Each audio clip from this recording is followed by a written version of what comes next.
This little camera is the Fujifilm X-M5. I love this little camera. It's great for beginners, and also if you're a content creator, it's packed full of everything that you need to put high quality content out. So in today's video, I'm going to show you all my favorite settings to use it for vlogging, also capturing A-roll like this for all that slow motion B-roll. You can also use it as a webcam. It takes great photos, and I'll share some of my favorite accessories that'll help you get started. Since we're starting with video, let's go ahead and place the camera into video mode. And on the back of the camera, here's the menu button. Let's go ahead and select menu, and these are your main settings. This is your first time working with video files coming out of a camera like this. I suggest using FHD. This is 1080p. It's a fantastic resolution for most things. This camera can go into 4K and even up to 6.2K as far as the resolution, but those file sizes get really large in size and a little more difficult to edit. So stick with FHD to start with, and you can always bump up your resolution in the future. 16:9 is your typical resolution. And then over here on the right-hand side, you can select different frame rates. Go ahead and do 24 frames per second for a talking head. You can also do 30 frames per second if you'd like, but we'll go ahead and stick with 24 frames per second. The next menu item you want to go down to is autofocus. Go ahead and go to focus mode. You want to make sure you are in continuous autofocus. And for autofocus mode, I found that area tends to be the best one, especially if you're doing A-roll. And if you come down here to the bottom, you want to make sure that for face and eye detection, that's turned on. And I like to have mine in eye auto detection. Now, looking at the menu, there are tons of different options that you can go through and you can make changes, but these are the basic items that you want to have set up before you start using this camera, especially if you're shooting video. And now that we have the basics covered, let's go ahead and take a look at vlog mode. In order to go into vlog mode, you just want to select vlog mode on the camera. This vlog setting is really what sets this camera apart and really why I love it so much. What this does is it will put most of the main menu settings on the screen for you, and it's a touch screen, so you can just look at the screen and make menu changes rather than having to dive into that menu that we were just looking at. Just makes the whole user experience so much easier. Looking at the back of the camera, we'll select the menu button, and if autofocus is already on, it's continuous, and we have eye autofocus turned on as well. And there are other settings on here, but what's nice about this is a flip out screen. So if you're vlogging, all you have to do is put the screen out, face the camera towards you, and now you have access to all of the menu items while you're monitoring yourself in the camera. So because this camera has a flip screen, you can use vlog mode whether you have the camera lens facing towards you or if you are filming someone else, and having these simplified menu items available to you on the touch screen makes the usability of this camera increase. It just makes everything so much easier. Here's the camera. We're going to use a selfie stick, and we're also going to need a microphone. In this case, I'm choosing a small-sized shotgun microphone. For vlogging, I'm also suggesting this small-size compact lens. It is a 14mm, which is equivalent to about a 20 to 21mm lens on a full-frame camera. This is an f3.5 lens. So some of you are thinking that that f-stop only goes down to 3.5 and you really want that blurry background. I do have a lens option for you that I'll review a little bit later. But when you're vlogging, I think that you want to not only be able to show your face, but also what's behind you. It's kind of the point of vlogging, is to show people where you are and what you're doing. And by using a wide angled lens like this one, it's going to give you a nice wide view. And then because you want to show the background, you can place this at f3.5, f4.0 or above, and you're still going to get a nice view of whatever your surroundings are, as well as the person in front of the camera. So here is what that vlogging setup looks like. I really like this small size tripod. Not only does it give you the right angle while you're vlogging, but also all you have to do is press this button on the front, and it's going to pop the legs out, and then you can set this down on a table in front of you very easily. So this is my favorite vlogging setup. Nice, small, compact, wide angle lens with that external microphone. Your quality is going to look fantastic with this setup. Now that we've covered this nice, compact vlogging setup, we're going to talk about talking head shots like this one. And there really isn't a huge difference between a vlogging setup and a talking head setup.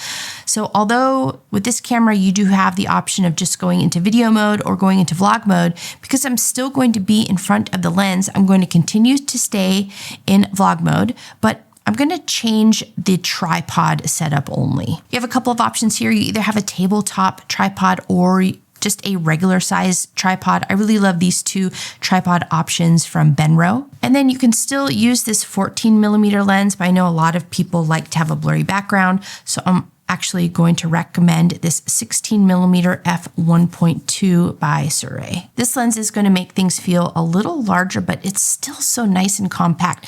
That f.2 is really what's going to give you that blurry background. A 16mm lens is about a 24mm equivalent, which is still plenty of size and a nice wide focal length for you to use for talking head shots like this one. And because it steps all the way down to a 1.2, you can really get that nice blurry background. So although I am shooting talking head, I'm still utilizing this vlog mode because I really like to have all those menu options available on the camera. But we're going to go ahead and go into the menu itself so that I can show you how to change your resolution and frame rate. So we're going to go to this main movie settings menu. We'll go into movie mode. And on the left-hand side, this is where you can change your resolution. And on the right-hand side, this is where you can change your frame rate. So let's go ahead and go to 4K 16:9. This is going to be a higher resolution than HD. And that 16:9 resolution is what you typically see when you're watching videos. Once you have your resolution selected, just hit the right arrow and then you can see all of the different frame rate options. For talking head, I really encourage you to shoot in 23.98 or 24 frames per second. If this is the only camera that you're using, go ahead and use 24 frames per second. But if you are using another camera, try to match the frame rate up with each of your cameras.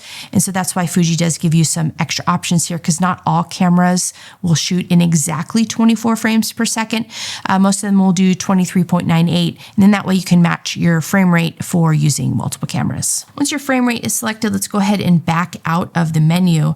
And down here is your shutter angle. For shooting video, the rule to go by here is to make sure that your shutter angle is just twice whatever your frame rate is. Because we're shooting in 24 frames per second, we want to make sure that the shutter angle is twice that of your frames per second. This is just a general rule of thumb anytime you're shooting video. So if you choose to shoot 30 frames per second, you're going to want to change your shutter angle to 60, and so on and so forth. On this camera, to change your shutter angle, you're just going to turn this knob right here, and you can see that that number is changing. So we'll go ahead and place that as close to 2 times frame rate as possible, and that will land you at 50. And that's really all you have to do. And then the next step is to just hit record. On this camera, there's a record button here, but because we are still in vlog mode, the on-screen menu is available to you, and you can just hit the record button right there, and you can see that you are actively recording. This camera also stands out because it has something called open gate. So we talked about that 16:9 ratio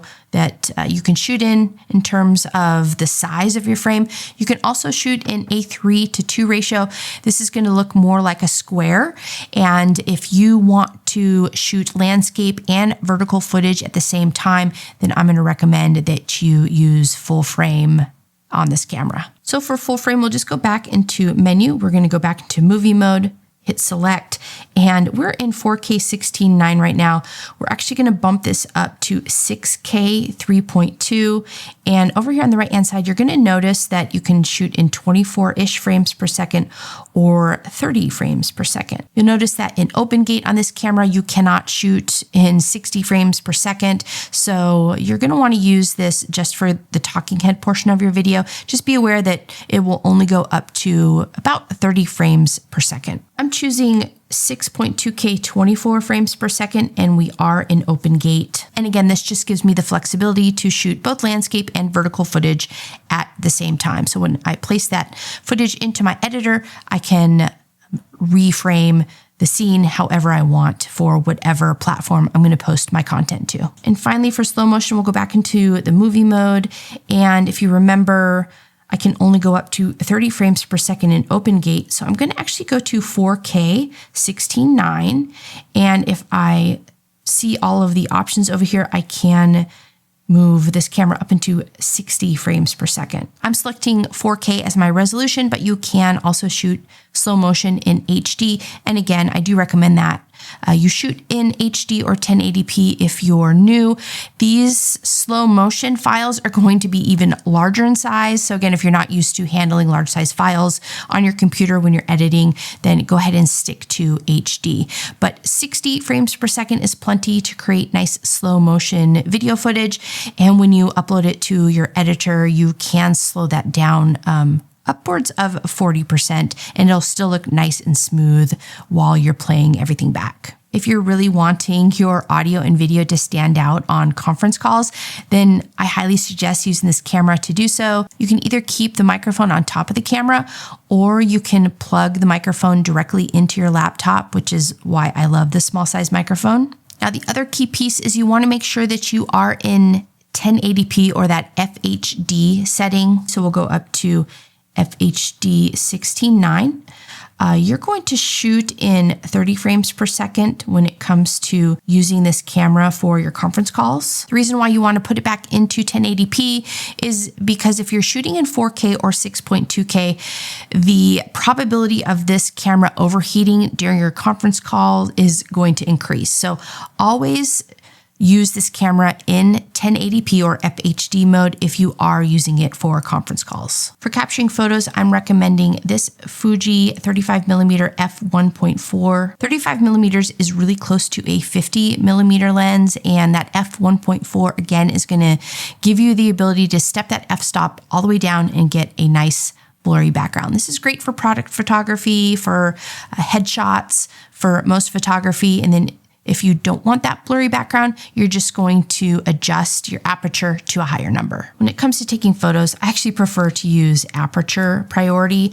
And this particular lens, you can change the aperture just by adjusting the dial on the lens. So the lower that number, the more blurry the background is going to be. By putting the camera in aperture priority, the shutter angle and the ISO are both in auto mode. Basically what I'm doing is I'm allowing the camera just to change those settings based on proper exposure levels. Especially for newbies, aperture priority is nice because I'm basically just saying, do I want a blurry background or do I not want a blurry background? One thing to note with photos, there isn't a viewfinder on this camera. You can purchase a third-party viewfinder. I'll place a link to it down in the description. But with a small size camera like this, I really don't particularly worry about using a viewfinder. I can point to whatever subject I'm shooting, and I can just use the screen on the back of the camera to capture whatever it is that I'm taking a photo of. Now, the other accessory that I do recommend with this camera, if you're shooting photos, is a third-party grip. This just makes the camera a lot easier to hold on to. You can see this camera is so small that without having this grip might be a little difficult to hold on to for some of you. So that's why I do recommend purchasing something, and there's plenty of different types of grips out on the market for this camera. And of course, Fuji is well known for their film looks. So here's your film dial. It's really easy to make changes and apply different looks and feels to both your video footage and your photos. Look, I shoot with all different types of cameras, but there's something special about this small size X-M5.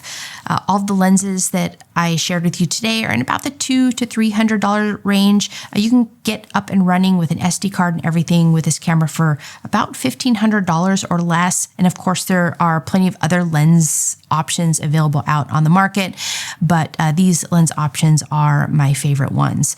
Let me know in the comments below, is this a camera that you are looking at purchasing, or do you have your eye on something else? If you like this type of content, let me know by leaving a thumbs up and kindly subscribe. Thanks as always for tuning in, and I'll see you again in the next video.